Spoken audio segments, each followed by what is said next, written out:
자, 제 이름은 아시겠지만 안항선이고, 이제 앞으로 임용 전공화학에서 물리무기 분석 파트를 제가 가르치게 될 겁니다.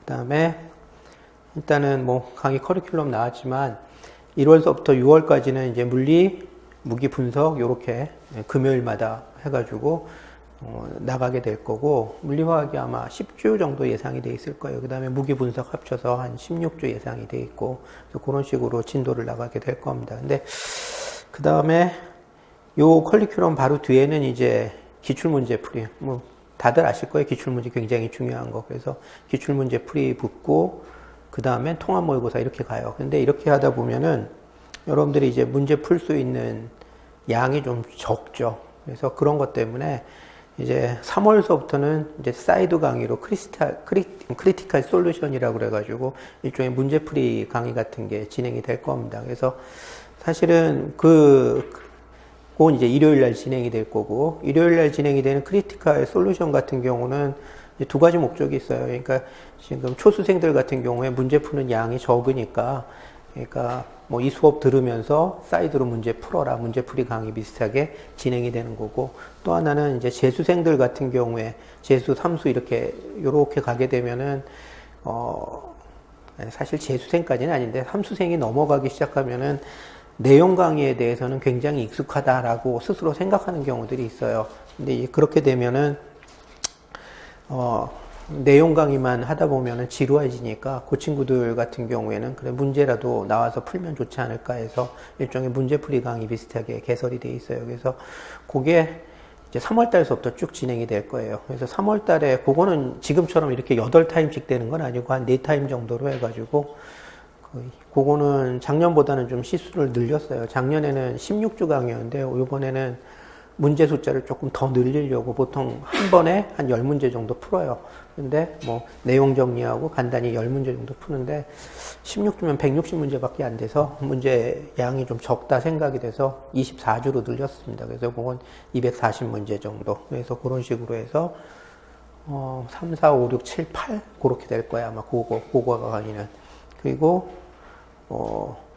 그러면은 통합 모의고사 갈 때까지 약간 시간이 비어서 4주 정도는 자체 모의고사, 물리무기 분석만 해가지고 한 자체 모의고사로 한 4주 정도 그 반 같은 경우 운영이 될 거예요. 그래서 여러분들 중에서도 강의만 듣다가 문제도 좀 필요하다 싶으면은 그쪽으로 병행해서 해도 나쁘진 않을 거예요. 그 강의는 뭐 4타입밖에 안 되기 때문에 그렇게 큰 부담이 되는 강의도 아니고 해가지고 그렇게 생각하시면 될 겁니다.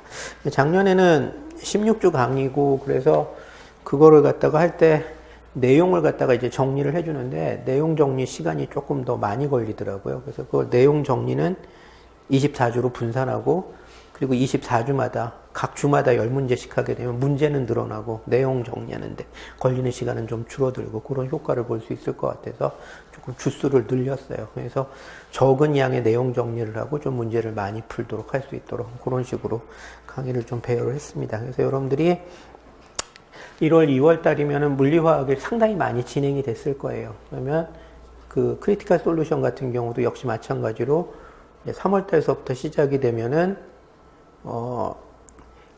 그게 24주 강의 중에서 10주가 아마 그것도 물리화학일 거예요. 그래서 이렇게 되면은 대충 이렇게 거의 물리화학 끝날 때쯤하고 그 물리화학 시작할 때쯤하고 겹치기 때문에 물리화학 잊어먹지 않게 겹쳐서 이렇게 하시고 뭐 그러면 좋지 않을까 하는 게 제 생각입니다. 그건 그렇고, 자, 이제 본강의 나가야죠.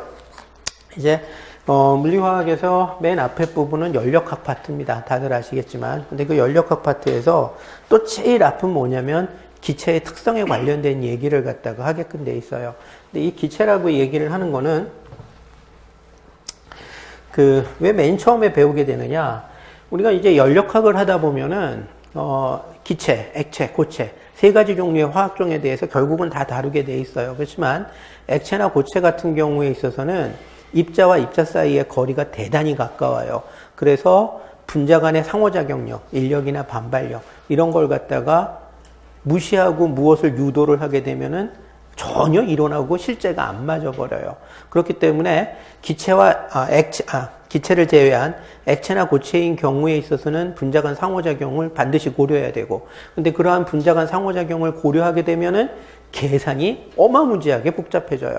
그렇기 때문에 학부 물리화학에 필요한 기본 개념을 설명할 때 액체와 고체를 대상으로 해가지고 뭔가를 설명하려고 하면은 너무 어려운 일이 된다는 얘기죠. 그렇기 때문에 연력학에서 다루고 있는 대부분의 물질은 기체 상태의 물질을 주로 다룹니다. 그렇기 때문에 연력학의 제일 첫 장은 바로 그 기체가 어떠한 특성을 갖는 거고 그 기체를 어떻게 다루어야 되는지에 대해서 얘기를 해요.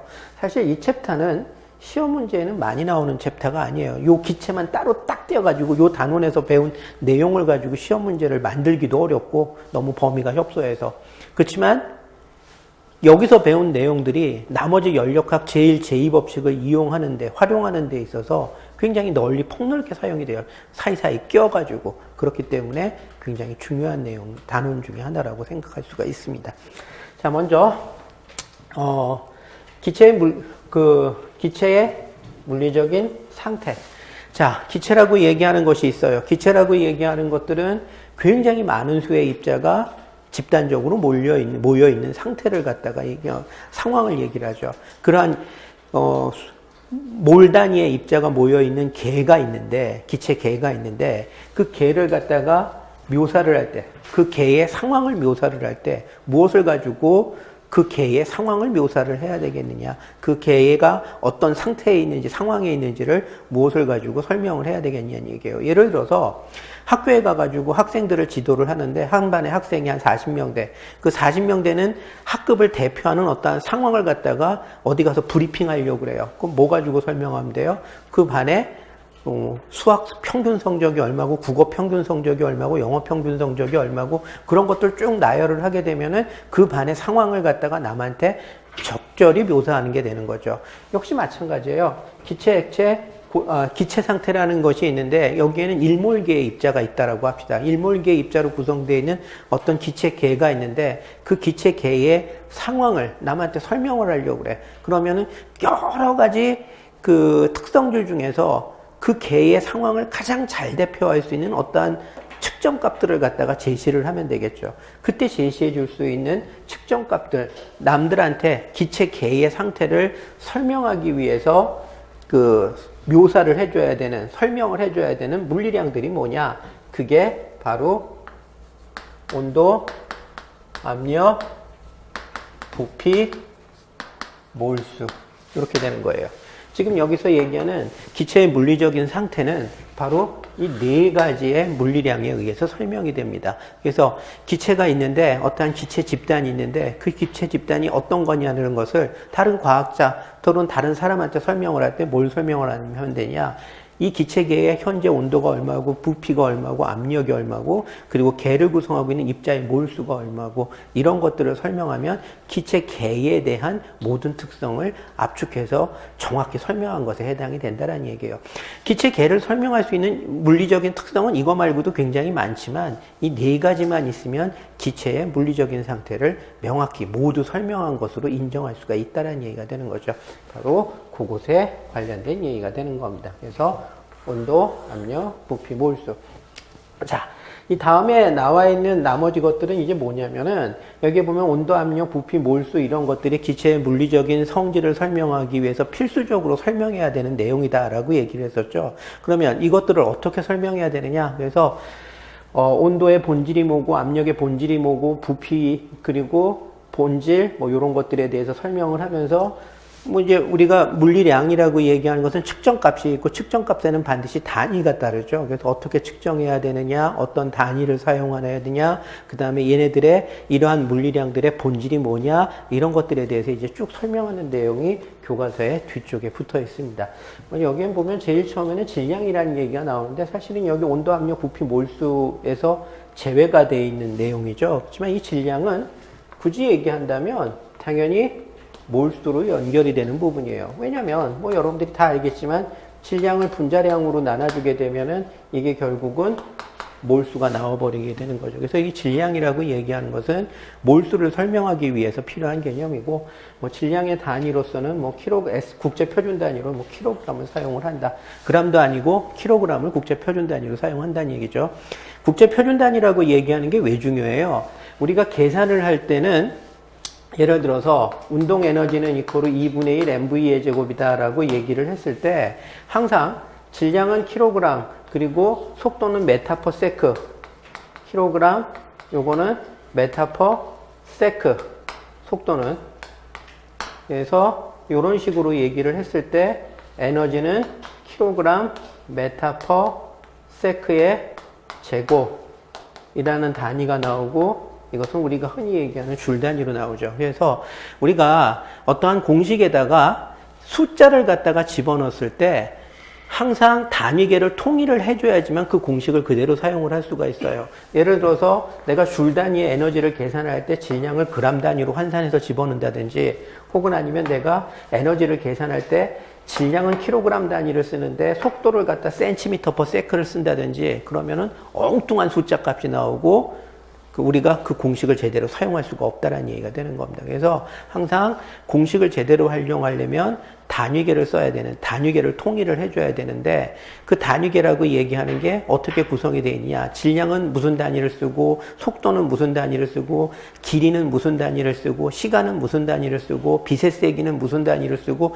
이런 것들이 한 세트로 구성이 되어 있어요. 그것을 우리가 단위계라고 얘기를 하는 거고, 그러한 단위계 중에서 가장 널리 표준적으로 사용이 되는 게 국제 표준 단위예요.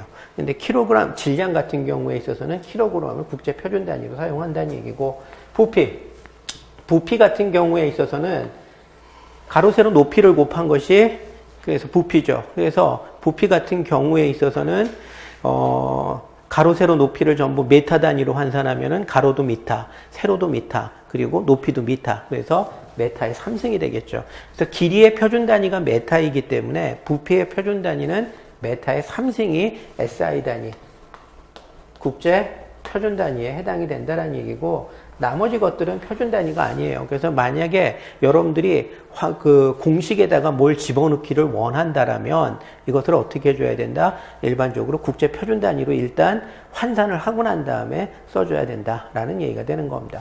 우리가 화학 영역에서 굉장히 많이 사용이 되는 게 이 리터라고 얘기하는 단위죠. 이 리터라고 얘기하는 단위는 지금 밀리리터, 리터라고 얘기하는 단위가 있는데, 이 밀리리터라고 얘기하는 단위는 센티미터의 3승, 우리가 흔히 얘기하는 큐빅 센티미터라고 얘기해서 cc라고 얘기하는 거 있죠. 이거하고 양이 똑같아요. 그래서 그렇게 되는 거고, 그 다음에 리터라고 얘기를 하는 것 같은 경우에 있어서는 요 녀석 같은 경우에 요거의 1000배에 해당이 되죠. 그래서 1000 세제곱 센티미터에 해당이 되는 거고, 그 다음에 센티미터하고 미터하고의 차이는 1미터는 100cm죠. 그러면은 요거를 갖다가 메타 단위로 환산하게 되면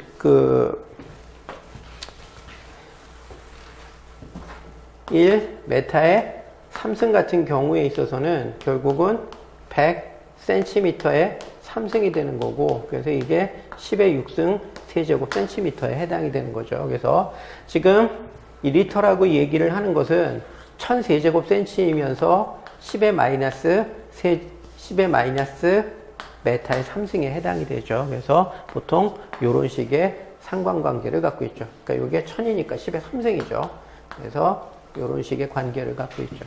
그래서 여러분들이 실제 만약에 앞으로 사용하게 되는 공식에서 혹시라도 줄 단위의 에너지를 계산해야 될 필요가 있어요. 근데 줄이라고 얘기했었던 거는 아까 얘기했었던 것처럼 에너지의 표준 단위에 해당이 되죠. 표준 단위인 줄 단위로 무엇인가를 계산하고자 한다면 부피는 반드시 무엇으로 환산을 해야 된다? 리터를 메타의 3승으로 환산을 해서 계산을 해준다든지 이런 방법을 써줘야 돼요. 그래서 그런 부분에 대해서 단위 환산에 대해서 여러분들이 신경을 써주시면 되는 거고, 그 다음에 여기에 보면은 압력이 나오죠. 압력이라고 얘기를 하는 것은 단위 면적당 받는 힘의 세기를 갖다가 얘기를 하는 겁니다. 단위 면적당 받는 힘의 세기니까 이 녀석 같은 경우에 있어서는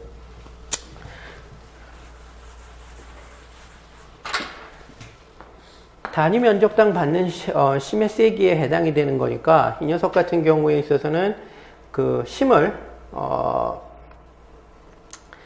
갖다가 우리가 면적으로 갖다가 나눠주면 되는 거죠. 근데 그 심을 받고 있는 면적으로 나누어주는 거예요. 자, 그런데 심의 단위 같은 경우에 있어서는 일반적으로 뉴턴을 갖다가 제일 많이 사용을 해요. 이게 국제 표준 단위에 해당이 되는 거죠.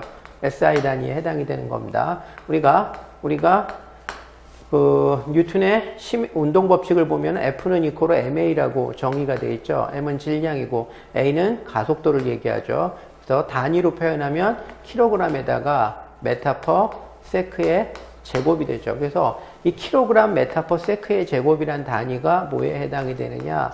바로 뉴턴에 해당이 돼요. 그래서 1kg짜리가 1m per 세크의 제곱의 가속도를 갖도록 만들기 위해서 필요한 심, 그것을 우리가 1뉴턴이라고 얘기를 하는 겁니다. 어쨌든 그래서 이 뉴턴이라고 얘기를 하는 것이 바로 심에 대한 SI 단위에 해당이 되는 거고, 면적은 가로 곱하기 세로를 하면 되죠. 그러니까 당연히 단위가 메타의 제곱이 되겠죠. 그리고 이 뉴턴 퍼 메타의 제곱이라고 얘기하는 것을 우리가 뭐라고 얘기하느냐?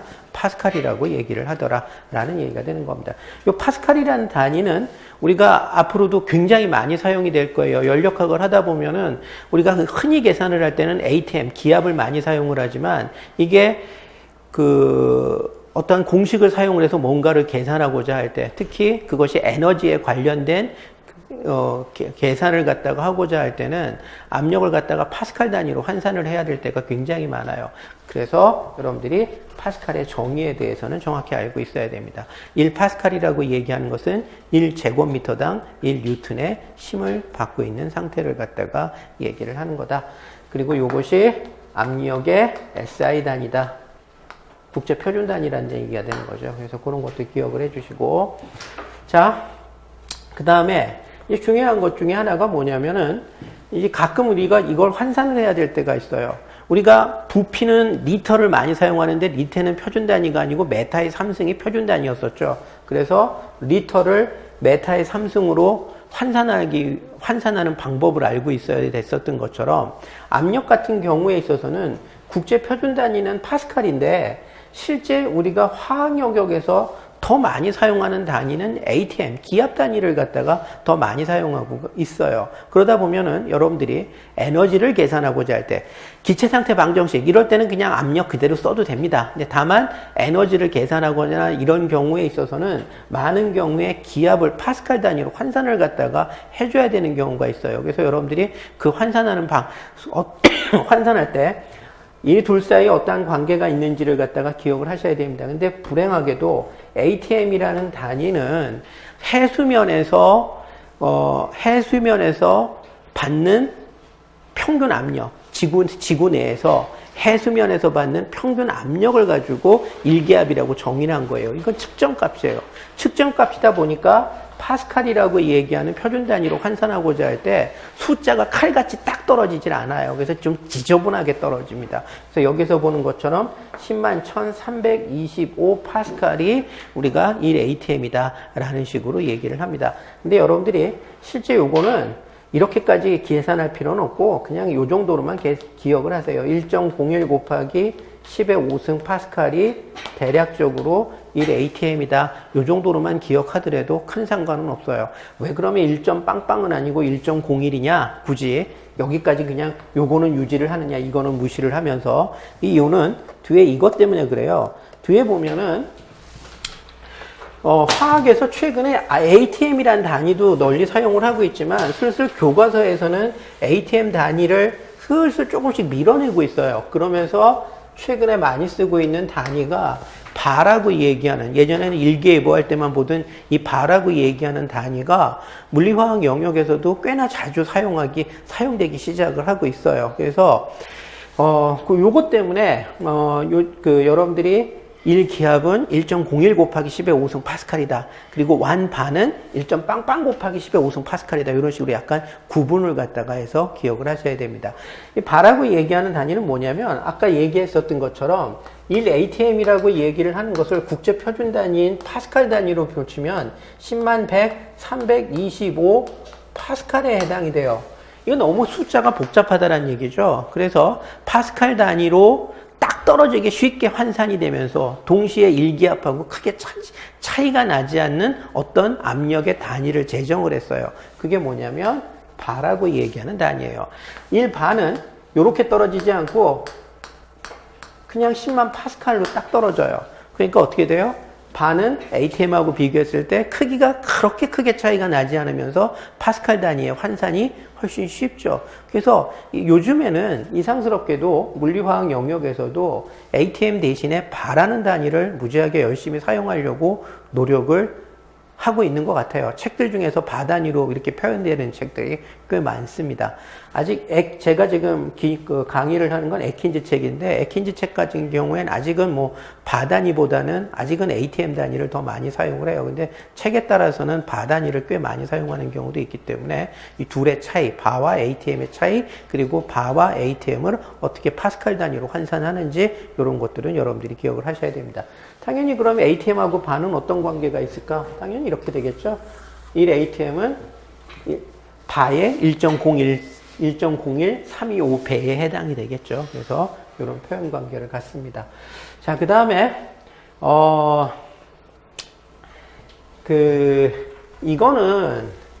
이거는 ATM보다는 덜 사용이 되지만 그래도 압력 단위로서 좀 널리 사용이 되는 게 있어요. 이게 토리첼리, 토르라고 얘기하는 단위에 해당이 되는 겁니다. 예전에는 미리미리 HG라고 얘기를 많이 했었는데 미리미리 HG, 토리첼리의 약자입니다. 압력을 측정했었던 요 단위들을 압력의 측정 단위로 굉장히 많이 사용을 했었어요. 그래서 이게 그러한 이유 때문에 아직도 압력의 측정 단위로서 토리첼리나 미리미리 HG 요런 것들이 사용이 됩니다. 먼저 좀 더 옛날 측정 단위인 미리미리 HG에 대해서 얘기를 해봅시다. 이 미리미리 HG라고 얘기를 하는 것은 여기에 나와 있는 마노미터의 원리하고 굉장히 밀접한 관련을 갖고 있어요. 무슨 얘기냐면은 이쪽을 공기 중에 노출을 시켜요. 그 다음에 여기를 백큐um, 진공 상태죠. 진공 상태로 놓고 여기를 수온을 채워 놓습니다. 이제 수온을 갖다 채워 놓죠. 그러면은 여기는 진공 상태니까 기체가 수온을 누르고 있는 힘이 존재하지 않죠. 반면에 이쪽은 여기가 오픈이 되어 있으니까 이 안에 기체들이 꽉 차 있어 가지고 기체가 수온 기둥을 누르겠죠. 얼마만큼의 힘으로? 대기압만큼의 힘으로 눌러주게 될 거예요. 그러면 양쪽에 누르는 힘의 차이 때문에 어떻게 돼요? 여기서는 밑으로 밀려 내려가고 여기서는 위로 올라가겠죠. 그래서 결국은 양쪽에 수위 차이가 발생이 됩니다. 수위 차이가 발생이 되는데 언제까지 수위 차이가 발생이 되느냐? 이게 쭉쭉쭉쭉쭉 올라가다 보면은 얘의 높이보다 이쪽 면에 그 기체가 누르고 있는 면보다 더 높이 올라간 액체 기둥이 생겨요. 보통은 수온을 많이 사용이 되니까 수온 기둥이 생기겠죠. 그러면 결국은 이 수온 기둥이 추가로 얘보다 높은 위치에 있는 수온 기둥은 추가로 바닥을 누르는 힘이 생기게 될 겁니다.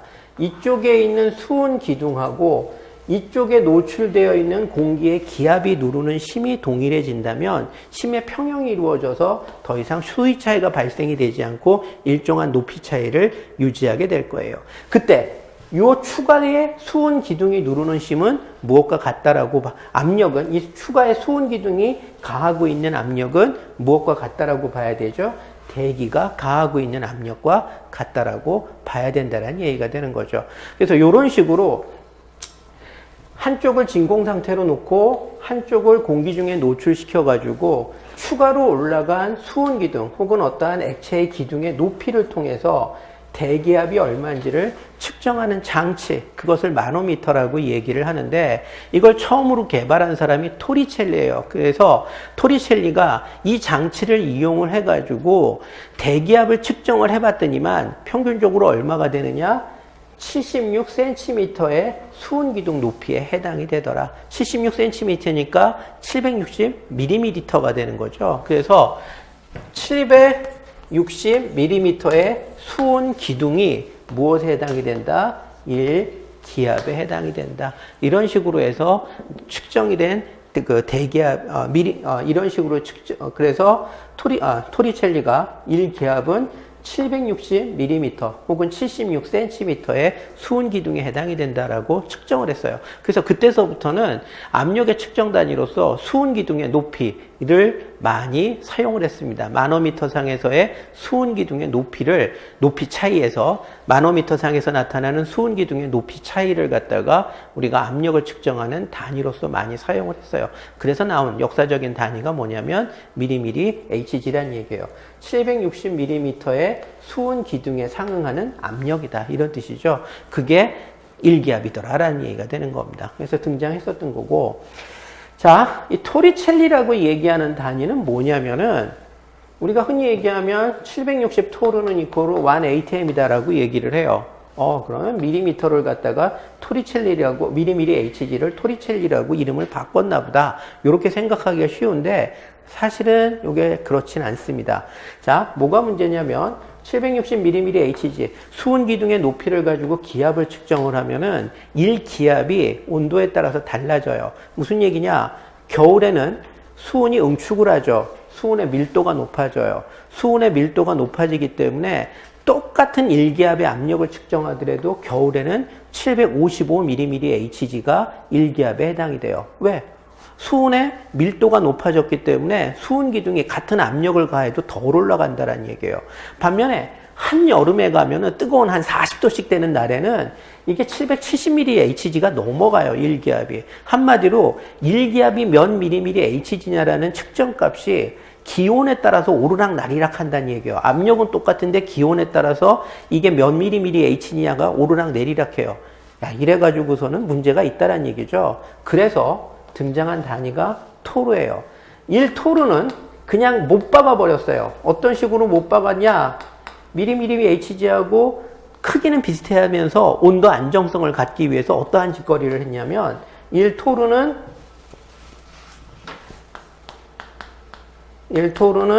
760분의 1 ATM이다라고 그냥 못 박아버렸어요. 이건 정의를 내려버린 거예요.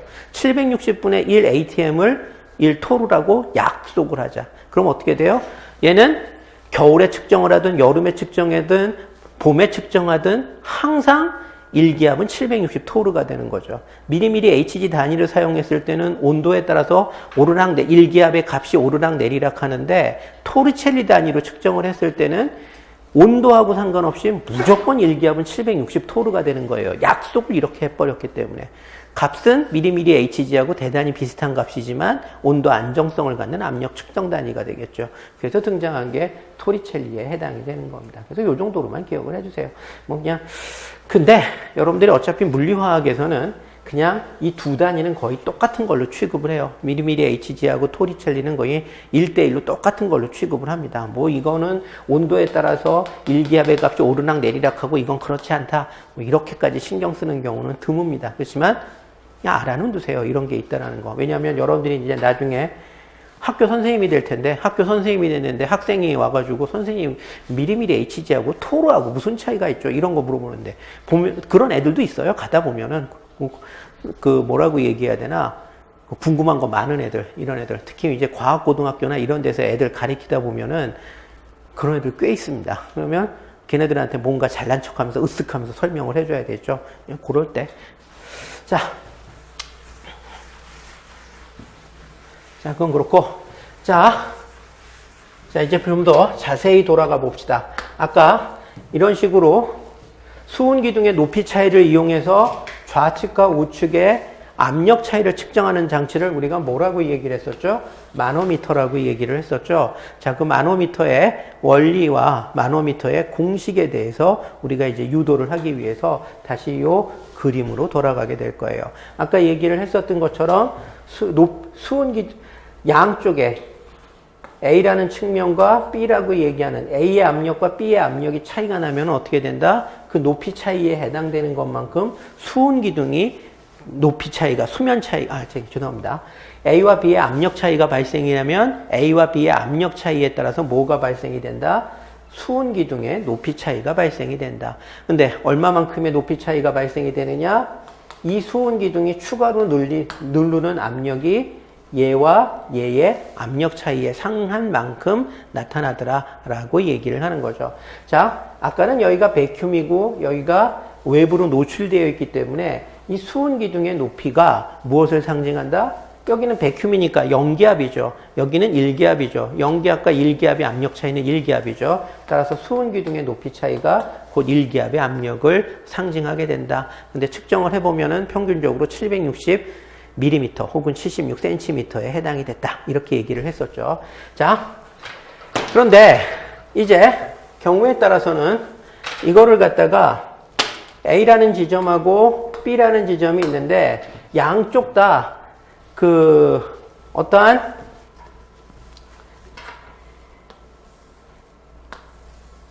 A 기체하고 B 기체가 서로 어느 한쪽도 백큐미 아니에요. 둘 다 기체를 갖고 있어요. 둘 다 기체를 갖고 있는데 수은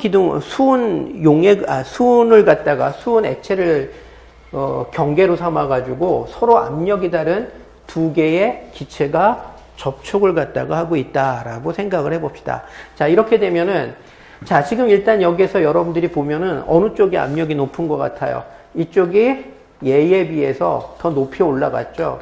그러면 이쪽 기둥이 추가로 어느 면을, 요 면을 갖다가 압박을 하고 있을 거예요. 그럼 결과적으로 A의 압력에다가 요 수은 기둥에 의한 압력을 더하게 되면 그것이 무엇과 같다? B에 의한 압력과 같다라는 얘기가 되는 거죠. 자, 그러면 이 경우에 있어서는 델타 P 압력의 차이예요. 두 지점의 압력의 차이가 되는 거고, 그 다음에 요것은 PB 마이너스 PA에 해당이 되겠죠. B와 A의 압력 차이에 해당이 되겠죠. 그것이 무엇에 해당이 된다?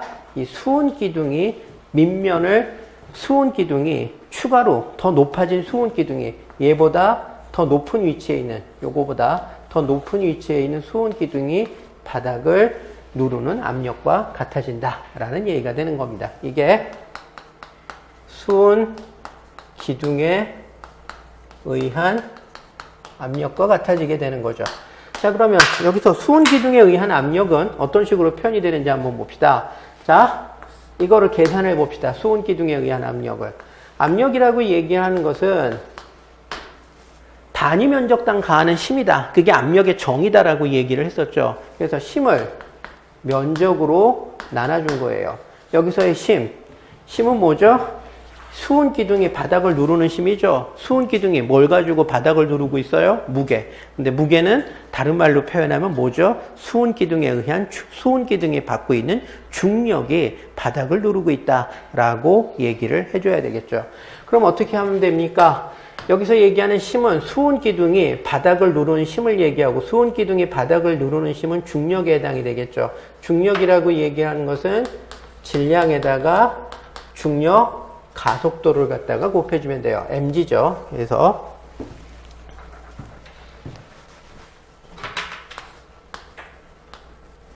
mg가 되는 거고, 그 다음에 면적은 바닥의 면적이니까 우리가 a로 표현을 갖다가 한번 해봅시다.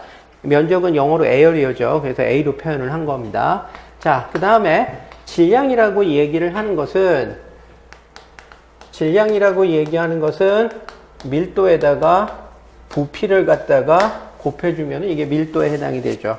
그래서 우리가 수은의 밀도를 로라고 표현할 거예요. 앞으로 여러분들 물리화학을 보다 보면 로라고 표현되는 걸 많이 보는데 이거 다 밀도입니다. 그래서 수은의 밀도를 얘기를 하는 거고, 자, 부피를 갖다가 표현해 봅시다. 자, 여기에 보면 수은 기둥이 있는데 수은 기둥 같은 경우에는 어떻게 생겨 있죠? 원기둥이죠. 원기둥의 부피는 요게 밑면적이고 요게 높이 h라고 얘기를 했을 때 밑면적 a에다가 높이 h를 곱하게 되면은 그것이 곧 뭐에 해당이 되죠? 수은 기둥의 부피에 해당이 되는 겁니다. 그래서 A, H 이런 식으로 이제 표현이 되겠죠. 그리고 여기 C. 그 다음에 밑에 면적이 있죠. 자, 이 면적하고 이 면적은 공통이죠. 그래서 서로 지워지면서 어떻게 되느냐? 로 G, H다.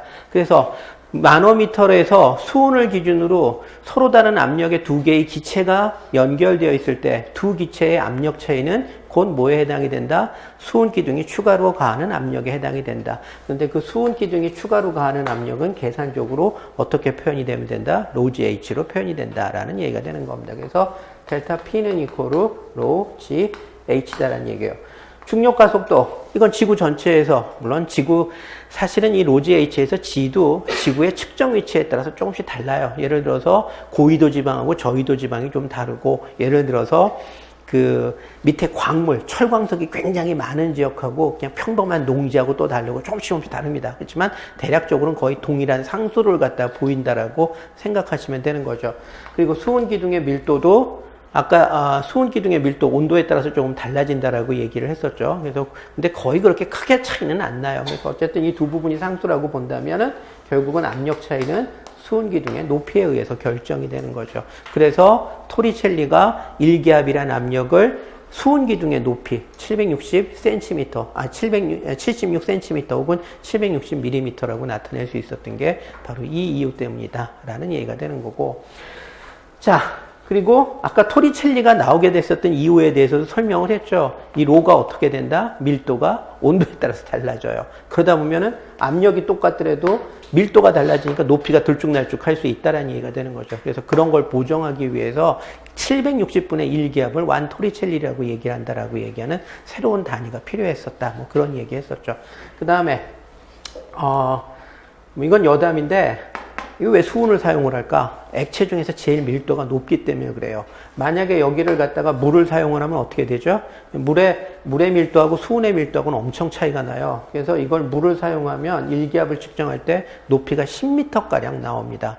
물 가지고 압력을 갖다 1기압을 측정하면 이게 10m가 나온다는 얘기가 되는 거죠. 이게 말이 안 된다는 얘기예요. 근데 또 여기서 재밌는 거 알 수 있죠. 여러분들이 만약에 3층 빌딩이야. 3층 빌딩이면 3층이나 4층이면 대충 한 10m 정도 되죠. 10m 위에 있는 4층 건물까지 물을 갖다가 끌어올려주기 위해서는 최소한 1기압의 압력이 필요하다는 얘기예요. 40층 높이까지 끌어주기 위해서는 밑에서 펌프로 10기압을 가해줘야지 40층 꼭대기까지 가요. 그래서 40층짜리 아파트 꼭대기에 보면 저수저 있죠. 그 저수저까지 물을 갖다 보여주려면 밑에서 펌프로 한 10기압 정도 압력을 줘야지 거기까지 쭉 올라갑니다. 그래서 거기에 담아두고 있다가 그 다음부터는 밑으로 내려주는 거죠. 어쨌든 그건 그렇고, 자, 여기서는 압력은 마노미터를 가지고 측정을 하는데 공식은 로 GH다. 여러분들이 종종 이거는 보게 될 겁니다. 이거는 나중에 가면 거의 상식처럼 여러분들이 머릿속에 들어가 있을, 들어가다는 아니지. 그냥 들어가 있을 거기 때문에 여하간 이건 뭐 특별히 강조를 안 하지만 기억을 해주세요. 로 GH는 P는 이코로 로 GH다. 자, 그 다음에 온도. 자, 이 온도라는 것도 온도가 뭐냐를 설명을 할 때 예를 들어서 압력은 단위 면적당 받는 힘의 세기를 얘기를 한다. 클리어하게 딱 머리에 들어오죠. 근데 온도가 뭐냐라는 걸 얘기를 할 때는 참 설명하기가 애매할 때가 있어요. 자, 온도가 뭐냐? 뜨겁고 차가운 것의 척도다. 뭐 이런 식으로 얘기하면 참 좋겠죠. 근데 뜨거운 건 뭐고 차가운 건 뭘까라는 얘기로 들어가기 시작하면은 그때서부터는 이걸 뭐라고 설명을 해야 되지? 이제 그때부터는 손이 먼저 가죠. 새끼 그런 걸 물어봐. 막 대보면 화끈하고 아프면 뜨거운 거고 시원하고 기분 좋으면 찬 거지. 뭐 이런 식으로 얘기할 수밖에 없죠. 근데 그거의 본질에 대해서 이제 우리가 물리화학을 시작을 할 때, 연력학을 시작을 할 때 온도의 본질, 뜨겁고 차가운 것의 본질에 대해서 명확히 이해를 하는 것이 사실 굉장히 중요합니다. 그래야지만 여러분들이 나중에 그 연력학 제1법칙이나 제2법칙을 이해하는 데 있어서 굉장히 중요한 근거가 돼요. 자, 온도라고 얘기를 하는 것은 여기서 뜨겁고 차가운 것의 측정 척도이다. 혹은 아니면은 열의 흐름을 설명하기 위해서 필요한 물리량이다. 항상 열이라고 얘기하는 것은 온도가 높은 쪽에서 낮은 쪽으로 흘러가죠. 그래서 온도는 열이 흘러가는 방향을 표현하기 위해서 필요한 물리량이다. 뭐 이런 식으로 추상적으로 설명을 합니다. 근데 아직도 이 온도의 본질에 대한 제대로 된 설명이라고 얘기할 수는 없죠. 그러면 온도의 본질에 대한 제대로 된 설명은 그럼 과연 어디에서 나오느냐? 이 기체분자 운동론이라는 걸 보다 보면은 온도의 본질에 대한 정확한 설명이 나옵니다. 사실 저는 여기서 그냥 온도의 본질은 이거다라고 암기하세요, 기억하세요 하고 넘어가면 될 거예요. 그렇지만 그래도 기체분자 운동론이라는 것이 어떻게 연력하게 사용이 되는지를 잠깐이라도 맛을 보여주는 게 좋기 때문에 그거에 대한 간단한 설명을 할 거예요. 그렇지만 어쨌든 온도의 본질은 뭐냐? 개를 구성하고 있는 입자들의 평균 운동 에너지를 측정하는 측정 단위이다라고 생각을 하시면 되는 겁니다. 자, 그것에 대한 설명은 이제 조금 이따 할 거예요. 자, 먼저 중요한 내용부터, 여러분들이 꼭 기억해야 되는 내용부터 먼저 설명하고 그것에 대한 얘기를 하고 난 다음에 그것에 대한 설명을 하는 게 좋을 것 같아서 먼저 얘기를 할게요.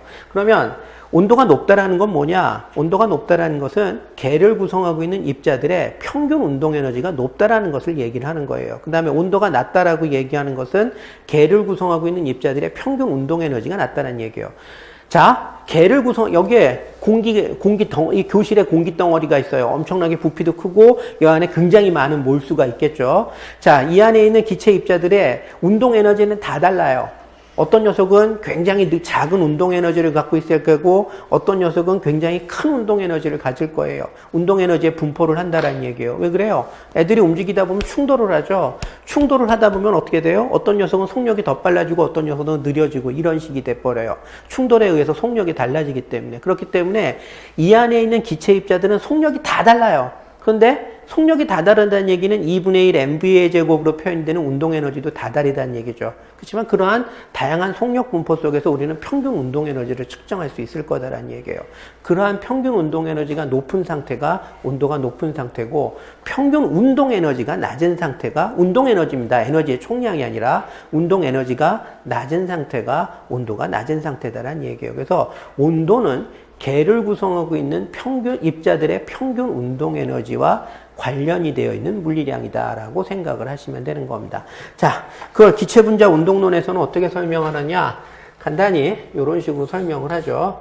자, 기체분자 운동론이라고 얘기를 하는 것은 기체 입자의 미시적인 특성이는 위치 에너지나 미시적인 특성이라고 얘기를 하는 것은 뭐를 얘기를 하느냐면 기체 입자 하나하나의 운동 속도나 운동량 이런 걸 가지고 기체가 일몰개가 모여있는 집단의 물리적인 특성에 대해서 설명하고자 하는 접근 방법, 그런 것을 기체분자 운동론이라고 얘기를 하는 겁니다. 자, 이제 어떠한 박스가 있는데 이 안에 무수히 많은 기체 입자가 있죠. 근데 그 기체 입자 중에서 어느 한 기체 입자 하나를 갖다가 우리가 관찰하고 있다라고 생각을 해봅시다. 이 안에는 1몰개의 기체 입자가 있어요. 근데 그 1몰개의 기체 입자 중에 어느 하나를 갖다가 우리가 이제 관찰하고 있다라고 생각을 해봅시다. 자, 기체 입자가 질량이 M입니다. 질량이 M인 기체 입자가 있고 이 녀석이 어떤 방향으로 이런 식으로 이동을 하고 있어요. 뭐 X축 방향으로 이동하는 것도 아니고 Y축 방향으로 이동하는 것도 아니고 XY, Z축 방향으로 이동하는 것도 아니고 어떤 방향, X축 성분도 있고 Y축 성분도 있고 Z축 성분도 있는 어떤 방향으로 얘가 운동하고 있다라고 합시다. 그 다음에 지금 축 방향은 이런 식으로 우리가 잡았다라고 얘기를 합시다. 이쪽이 Z축 방향이고 이쪽이 X축 방향이고 이쪽이 Y축 방향이에요.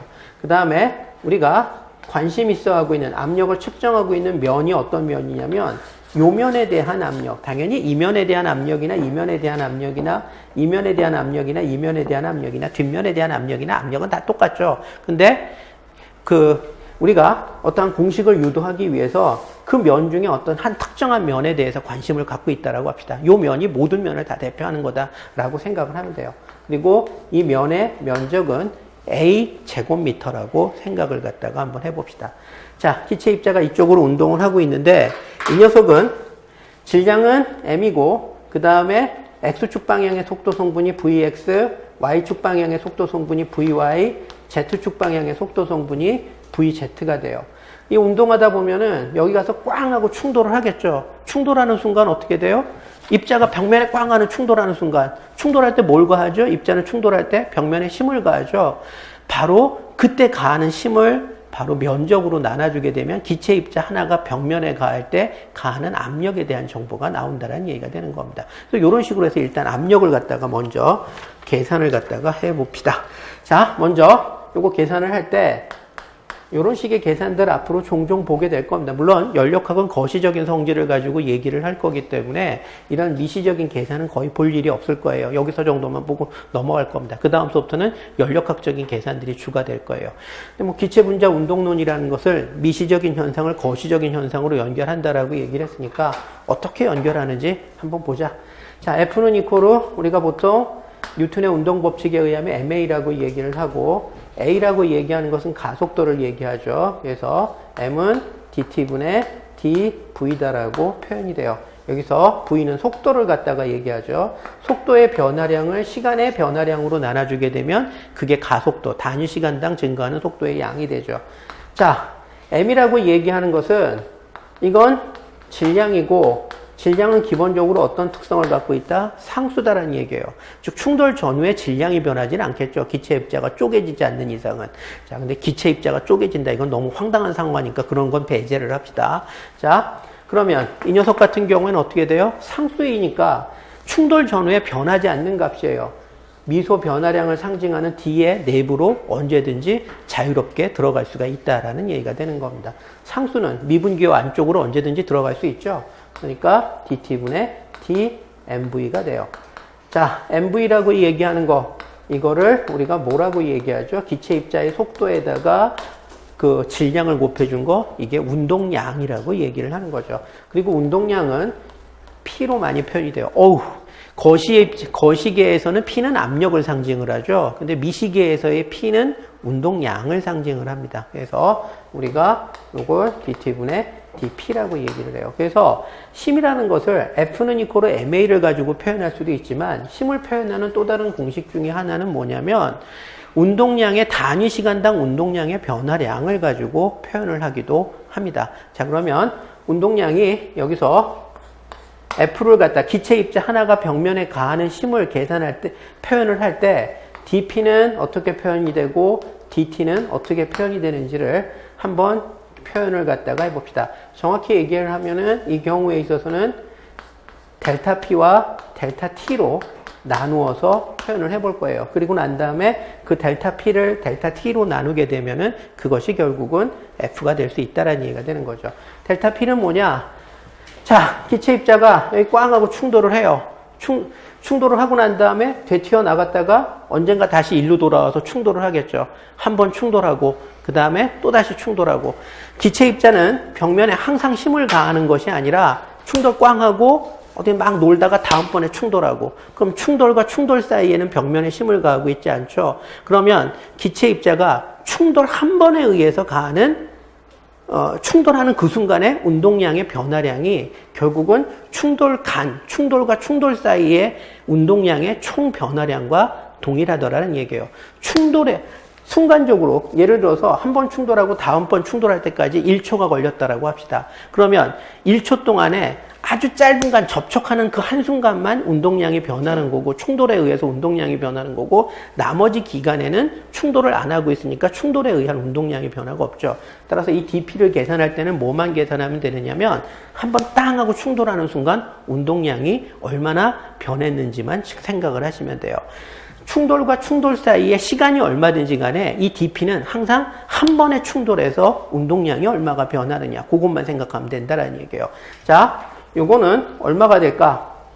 자, 충돌을 할 때 얘가 Vx, Vy, Vz라고 얘기하는 세 가지 벡터량 성분을 가지고 충돌을 하죠. 그렇지만 Z축과 Y축 방향의 속도 성분, Z축과 Y축 방향의 속도 성분은 결국은 어떻게 되느냐? 충돌에 의해서 변하질 않아요. 충돌에 의한 변화가 없다라는 얘기죠. 오로지 뭐만 충돌에 의해서 지금 이 벽면은 어느 축에 대해서 수직하죠? X축에 대해서 수직하죠. 따라서 충돌에 의해서 세 가지 속력 성분 중에서 완전 탄성 충돌을 했을 때 속력이 변하는 녀석은 속도 성분 중에서 어떤 속도 성분만 속도가 변하느냐? X축 방향의 속도 성분만 변한다라는 얘기예요. 그래서 이게 충돌 전에는 Vx, 벡터 Vx, 벡터 Vy, 벡터 Vz의 속도 성분을 갖고 있다가 이게 충돌 후에는 어떻게 되느냐? 마이너스 Vx, Vy, Vz의 속도 성분을 간다는 얘기예요. YZ는 속도가 변하지 않고 뭐만 X축 성분만 속도가 변한다 라는 식의 얘기가 되는 거죠. 그럼 운동량의 변화를 계산할 때도 우리가 뭐만 변화를 생각하면 된다? X축 방향의 운동량이 어떻게 변하는지를 생각하면 된다라는 얘기가 되는 거죠. 그럼 결과적으로는 어떻게 되느냐? 원래 그 전에는 mvx의 속도 성분을 갖고 있다가 이 녀석이 어떻게 된다? 완전 탄성 충돌을 하게 되면은 속도가 어떻게 돼요? 절대값은 똑같고 부호가 반대가 돼서 마이너스 vx가 되죠. 그래서 마이너스 mvx가 된다라는 얘기예요. 그러면 mvx 마이너스 mvx 하면 2mvx가 한 번의 충돌에 의한 운동량의 변화량이 되는 거죠. 자, 한 번 충돌하고 난 다음에 그 다음에 여기 델타 t는 뭘 사용하면 된다라고 얘기했었죠?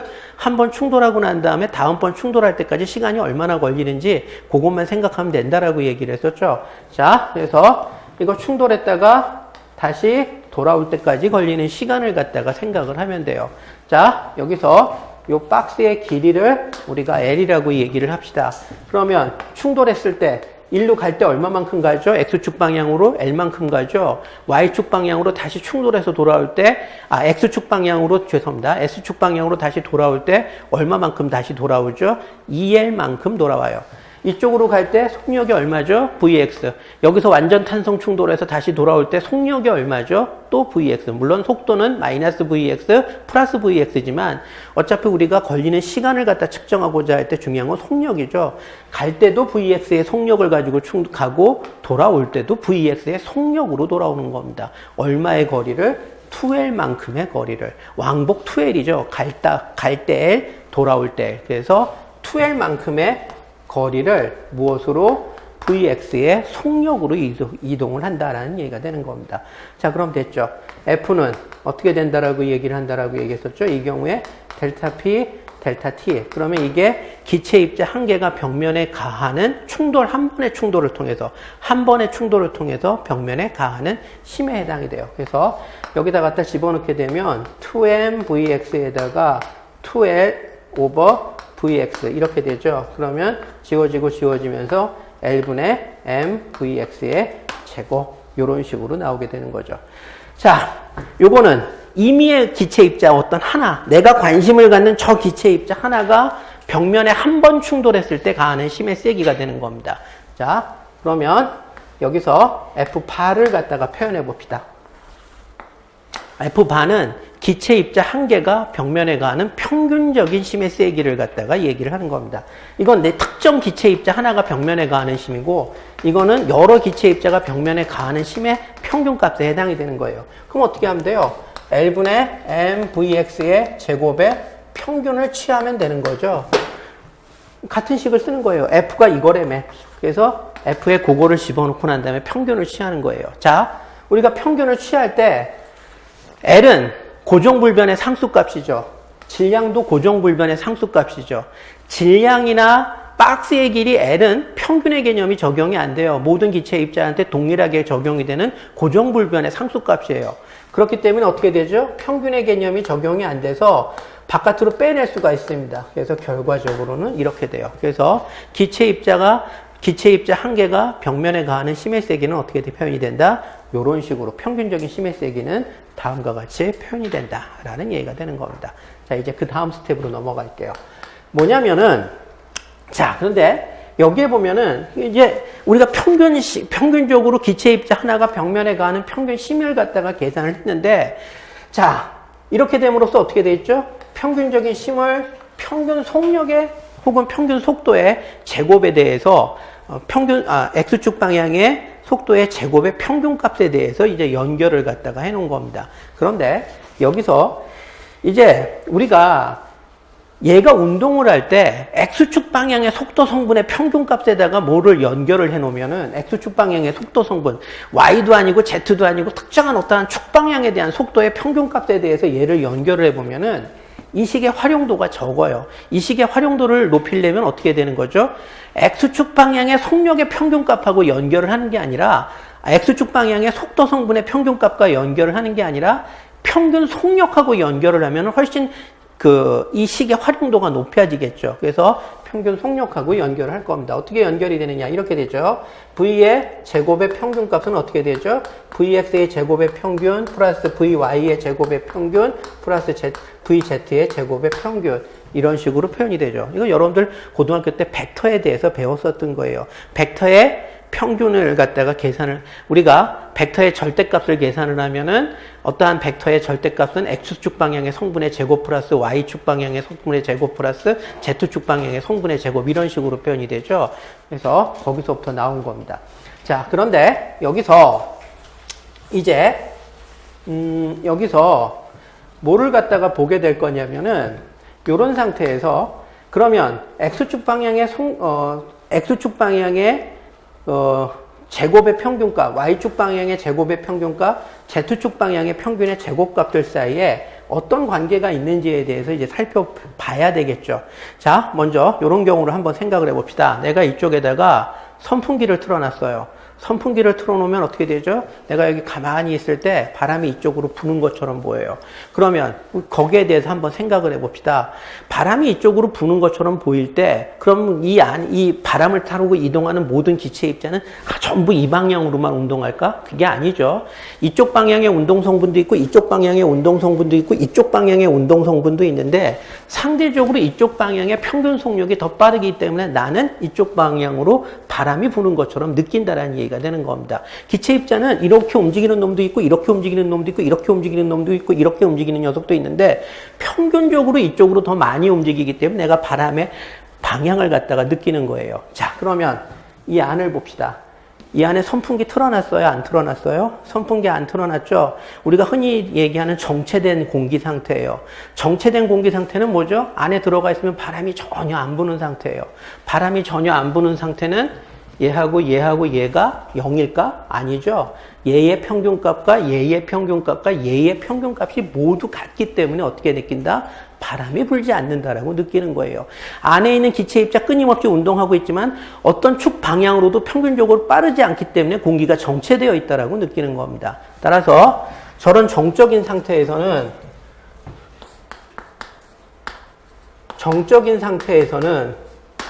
Vx의 제곱의 평균값이나 Vy의 제곱의 평균값이나 Vz의 제곱의 평균값이 모두 동일하다라는 얘기가 되는 겁니다. 따라서 V의 제곱의 평균값은 어떻게 된다? 3Vx의 제곱의 평균값과 같다라는 얘기가 되는 거죠. 그러므로 결국은 어떻게 된다? Vx의 제곱의 평균이라고 얘기하는 것은 3분의 1 V의 제곱의 평균. 그래서 결국은 어떻게 돼요? 속력의 평균값하고 속력의 제곱의 평균값하고 심을 기체 입자가 벽면에 가하는 심의 세기를 1대1로 연관을 지을 수가 있게 됐다라는 얘기가 되는 겁니다. 그래서 결과적으로 이게 어떻게 되냐면 3L의 MV의 제곱의 평균 이렇게 되는 겁니다. 자, 이제 나왔어요. 자, 이제 뭘 하려고 하느냐? 압력이란 기체 입자가 벽면에 가하는 힘을 면적으로 나눈 것과 같다라고 얘기했었죠. 지금 여기에 평균 심의 세기가 나왔죠. 자, 그러면은 여기에다가 N에 NA, 그 다음에 F바를 해놓고 면적으로 나눠주게 되면 이게 기체 입자들이 벽면에 가하는 심의 세기에 해당이 돼요. 이게 무슨 얘기일까? 이건 기체 입자 한 개가 벽면에 가하는 평균 심이죠. 그러면 기체 입자가 전체가 벽면에 가하는 심은 어떻게 해줘야 될까? 기체 입자 한 개가 벽면에 가하는 평균 심에다가 입자 숫자를 곱해주면 되겠죠. 그럼 기체 입자 n몰 개의 기체 입자가 벽면에 가하는 전체 심이 나오게 될 거다라는 얘기가 되는 겁니다. 자, n은 몰수. NA는 넘버 오브 아보가드로, 아보가드로의 숫자에 해당이 되는 겁니다. 자, 그러면은 이거 두 개를 곱하면 뭐가 돼요? N몰 개의 기체 입자의 총수가 되는 거죠. 그래서 기체 입자의 총수에다가 기체 입자 한 개가 벽면에 가하는 힘을 곱해줘요. 그러면은 N몰 개의 기체 입자가 벽면에 충돌했을 때 가하는 전체적인 힘의 세기가 나오게 된다는 얘기가 되는 겁니다. 그걸 면적으로 나누어 준다라는 얘기가 되는 거죠. 자, 그러면 여기에다가 아까 F 나왔었던 거 여기다 집어넣으면 3AL에다가 NA에다가 그 다음에 MV의 제곱의 평균이 돼요. 자, 됐습니다. 이거 지울게요. 이제 썼을 테니까. 조금 지루하지만 그래도 이걸 한번 봐두면은 여러분들이 어차피 그리고 기체분자 운동론은 한 번쯤은 봐둬야 돼요. 이게 그리고 기체분자 운동론의 가장 핵심적인 내용 중에 하나입니다. 그래서 기체 설명할 때 같이 설명을 하니까 봐두세요. 자, 여기에 면적에다가 박스의 길이를 갖다 곱했어요. 그럼 이게 뭐가 나오죠? 부피 V가 나옵니다. 자, 그러면은 P는, 여기서 P는 뭐죠? 이건 압력입니다. 기체의 압력이에요. 그래서 3V분의 NA, 그 다음에 MV의 제곱의 평균. 자, V를 이쪽으로 이동을 시켜요. 그러면 PV는 이코르 3분의 1의 NA의 MV의 제곱의 평균. 자, 여러분들이 고등학교 때부터 많이 보던 이상기체 상태 방정식이 있죠? PV는 이코르 nRT. 그러면 결과적으로 어떻게 되죠? nRT는 이코르 3분의 1의 NA의 MV의 제곱의 평균. 자, 그 다음에 n하고 n은 공통이죠. 지워지겠네? 자, 그 다음에 여기에 보면은 기체상수 R이 있어요. 이 기체상수 R은 여러분들이 앞으로 물리화학을 하다 보면은 자주 보게 될 거예요. R의 본질에 대해서. 우리가 여러분들 하다 보면은 볼츠만 상수라는 거 참 많이 들어봤죠? 그 볼츠만 상수에다가 넘버 오브 아보가드로 1.02 곱하기 10의 23승을 곱한 그 값이 뭐냐면 바로 기체상수예요. 그래서 기체상수라고 얘기하는 것은 볼츠만 상수의 1몰 버전, 1몰배 증가한 버전, 그것을 기체상수라고 얘기를 해요. 여러분들이 앞으로 식을 하다 보면, 물리화학을 하다 보면 이런 식의 변환 관계는 여러분들이 종종 보게 될 겁니다. 그러면 결과적으로 어떻게 되죠? 이 둘을 지워버리게 되면은 넘버 오브 아보가드로 지워져 버리죠. 그러므로 KT는 이코르 3분의 1 MV의 제곱의 평균. 자, 그 다음에 요거 한번 봅시다. 2분의 1 MV의 제곱의 평균이 뭐죠?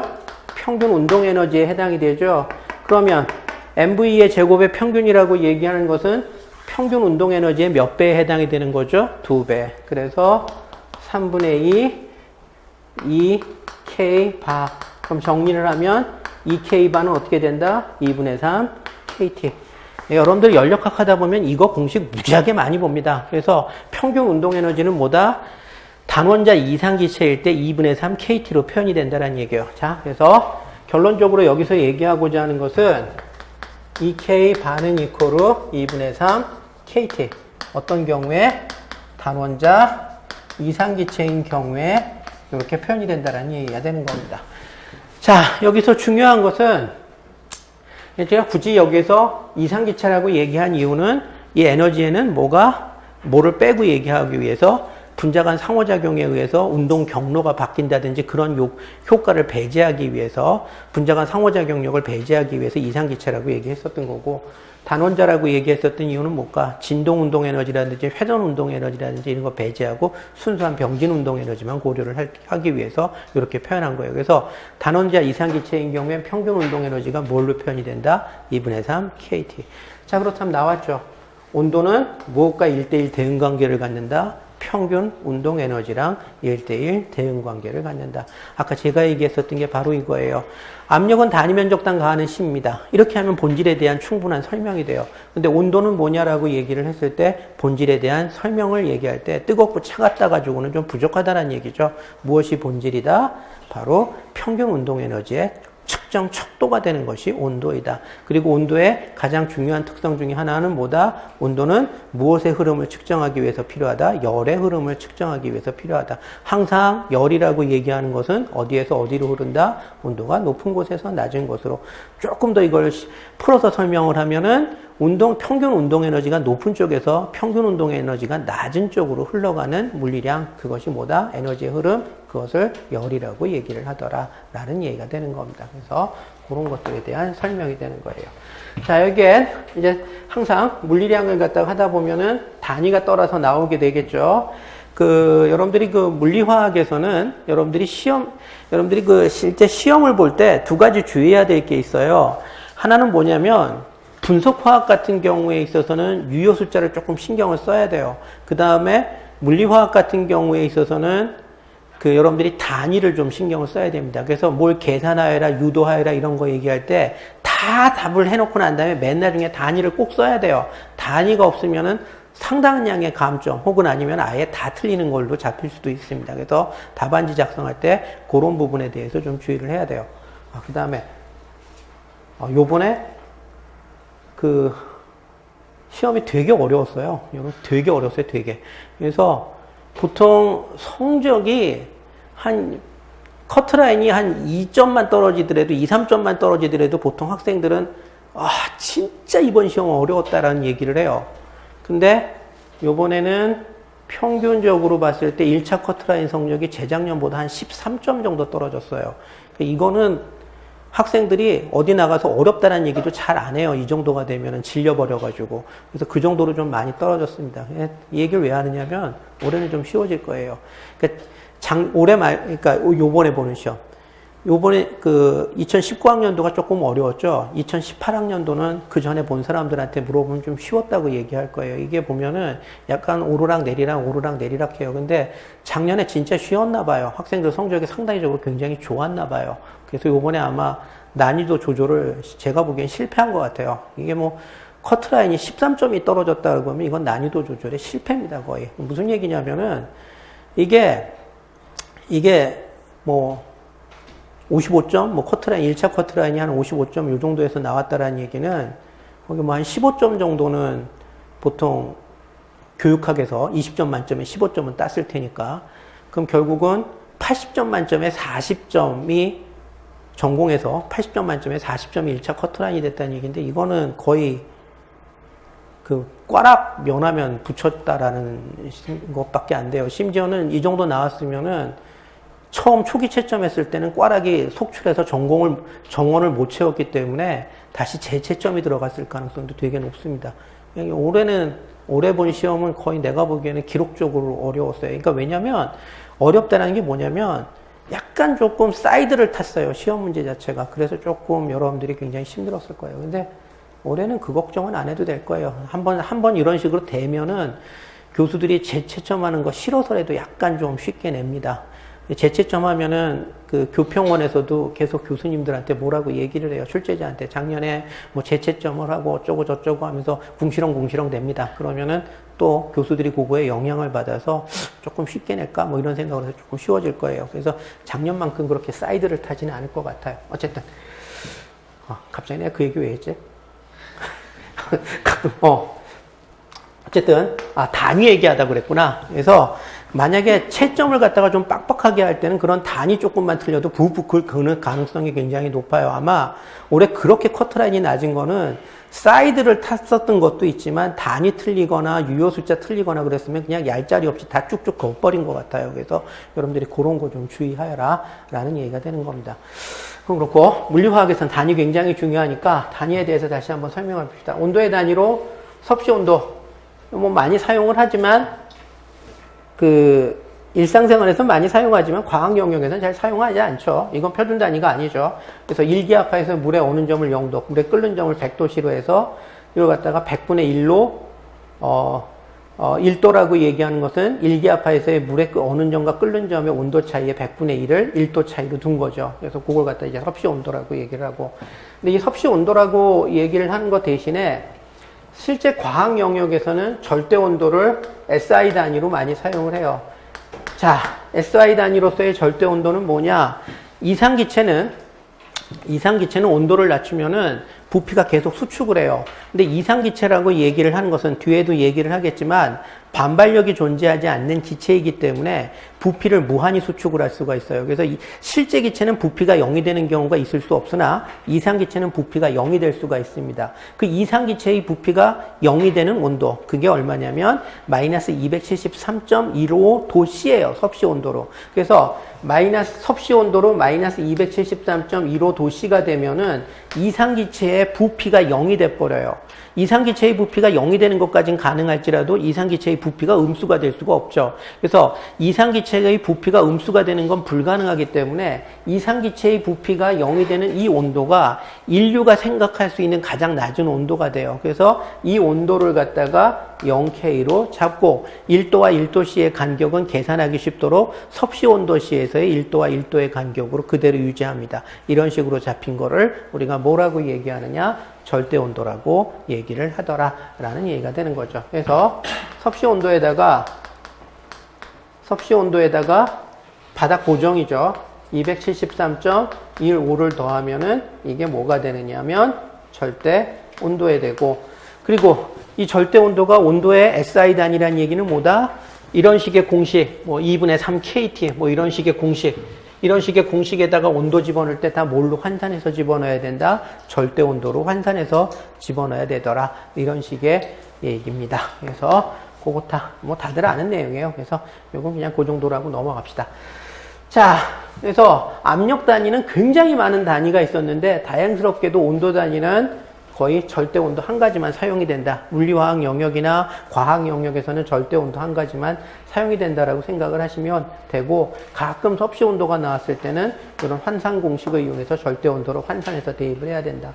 미국 애들은 불행하죠. 여기에다 활씨 온도까지 쓰니까. 근데 다행히 우리나라에서는 안 쓰죠. 그래서 그 복잡한 공식은 몰라도 돼요. 요것만 알면 됩니다. 자, 그 다음에 연력학 제0법칙. 연력학 법칙은 제0법칙, 제1법칙, 제2법칙, 제3법칙 이렇게 네 가지가 있어요. 그 중에서 제0법칙하고 제3법칙은 너무 심플해서 그냥 이런 게 있구나라고 알아두면 되는 거고, 연력학에서 실제 가장 중요한 것은 요 다음 단원에 배우는 제1법칙, 그 다음 단원에 배우는 제2법칙을 가장 중요하죠. 이거에서부터 여러 가지 공식도 나오고 이걸 이용해서 여러 가지 물리적인 성질도 설명하고 하죠. 그렇지만 0법칙하고 제3법칙도 나올 때마다 설명을 해야 돼요. 연력학 제0법칙이라고 얘기하는 것은 뭐냐면 열적 평형의 법칙이에요. 이게 무슨 얘기냐면 A하고 B가 열적 평형 상태이고, 열적 평형 상태라고 얘기를 하는 것은 어떤 상태를 갖다가 얘기를 하느냐? A에서 B로 가는 열의 양과 B에서 A로 가는 열의 양이 동일해서 R자 열의 이동이 없는 것처럼 보이는 상태. 그러니까 A하고 B가 접촉을 하고 있어요. 여기에 A가 있고 B가 있어요. 그럼 일루도 열이 가고 이쪽으로도 열이 이동을 하겠죠. 근데 양쪽에 이동하는 열의 양이 동일해서 R자 열의 이동이 없는 상태, 그런 상태를 열적 평형 상태라고 얘기를 해요. 근데 그럼 열적 평형 상태는 언제 얻어지느냐? 온도가 같을 때 얻어진다는 얘기예요. 그래서 A와 B가 열적 평형 상태이다라는 것을 조금 더 풀어서 얘기하면 A와 B가 온도가 같다라는 얘기예요. 그 다음에 B와 C가 열적 평형 상태라는 얘기는 B와 C의 온도가 같다라는 얘기예요. 그럼 A, B의 온도가 같고 B, C의 온도가 같으니까 당연히 그러므로 A, C의 온도는 같다라는 얘기가 되는 거죠. 너무나 당연한 얘기입니다. 그 얘기를 연력학 제0법칙, 말 그대로 베이스 중에 베이스이기 때문에 이것을 0법칙이라고 얘기를 하는 거예요. 그래서 이런 거다라고 여러분들이 생각을 하시면 돼요. 이건 뭔가 이런 게 있다라는 얘기예요. A와 B의 온도가 같고 B와 C의 온도가 같으면 A와 C의 온도가 같다. 너무나 당연한 얘기죠. 0법칙입니다. 자, 그 다음에 심, 에너지 뭐 이런 얘기들이 쭉 나옵니다.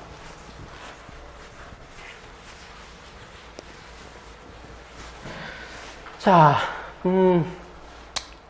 심이라고 얘기를 하는 것은 아까 얘기를 하는 것처럼 어떠한 입자의 운동 속도를 갖다가 바꿔줄 수 있는 원인이 되는 것을 심이라고 얘기를 해요. 그래서 질량 M인 입자에 A만큼의 가속도가 생겼다는 얘기는 뭐죠? 속력이 변한다, 혹은 속도가 변한다는 얘기죠. 질량 N인 입자에 속도를 변화시켜 줄 수 있는 원인, 그것을 우리가 뭐라고 얘기를 하느냐? 심이라고 얘기를 한다. 그래서 그 심이 작용했을 때 발생한 가속도에다가 그 입자의 질량 m을 곱한 것을 우리가 그때 필요한 질량 m인 입자의 a만큼의 가속도를 발생시키기 위해서 필요한 힘이다라고 정리를 하는 거예요. 그래서 F는 이퀄 ma다라고 얘기를 하는 거고, 단위는, 질량의 단위는 SI 단위가 킬로그램이죠. 그 다음에 가속도의 단위는 메타 퍼 세크의 제곱이죠. 그러면 둘을 곱하면 어떻게 돼요? 킬로그램 메타 퍼 세크의 제곱이 메타 퍼 세크의 제곱이 이게 결국은 뭐냐면은 힘의 단위에 해당이 되는 겁니다. 그런데 힘의 SI 단위가 되는 거죠. 근데 힘의 SI 단위를 항상 이런 식으로 가장 기본 단위인 질량, 그 다음에 길이, 속도로, 질량, 길이, 시간으로 이런 식으로 분석을 해서 표현을 하다 보면은 너무 지루하고 길어져요. 그래서 이것을 하나로 압축을 해서 나타내죠. 그래서 그것을 1뉴턴이라고 표현합니다. 그래서 1뉴턴이라고 얘기하는 힘의 단위는 1kg 메타 퍼 세크의 제곱. 바꿔서 얘기를 하면은 1kg짜리의 질량을 갖는 입자에다가 1m per sec의 제곱의 가속도를 발생시킬 수 있을 정도의 힘의 세기를 1뉴턴이라고 얘기를 한다. 그런 얘기가 되는 거고. 자, 그 다음에 여기 에너지라고 얘기를 하는 것은 요 녀석 같은 경우에 있어서는 기본적으로 에너지는 일을 할 수 있는 능력을 갖다가 상징을 한다라고 얘기를 하죠. 그래서 이것은 뭐냐면은 에너지라고 얘기하는 것은 개에 내가 관심을 갖는 어떤 대상이 있어요. 집단이 있어요. 그걸 개라고 얘기를 하죠.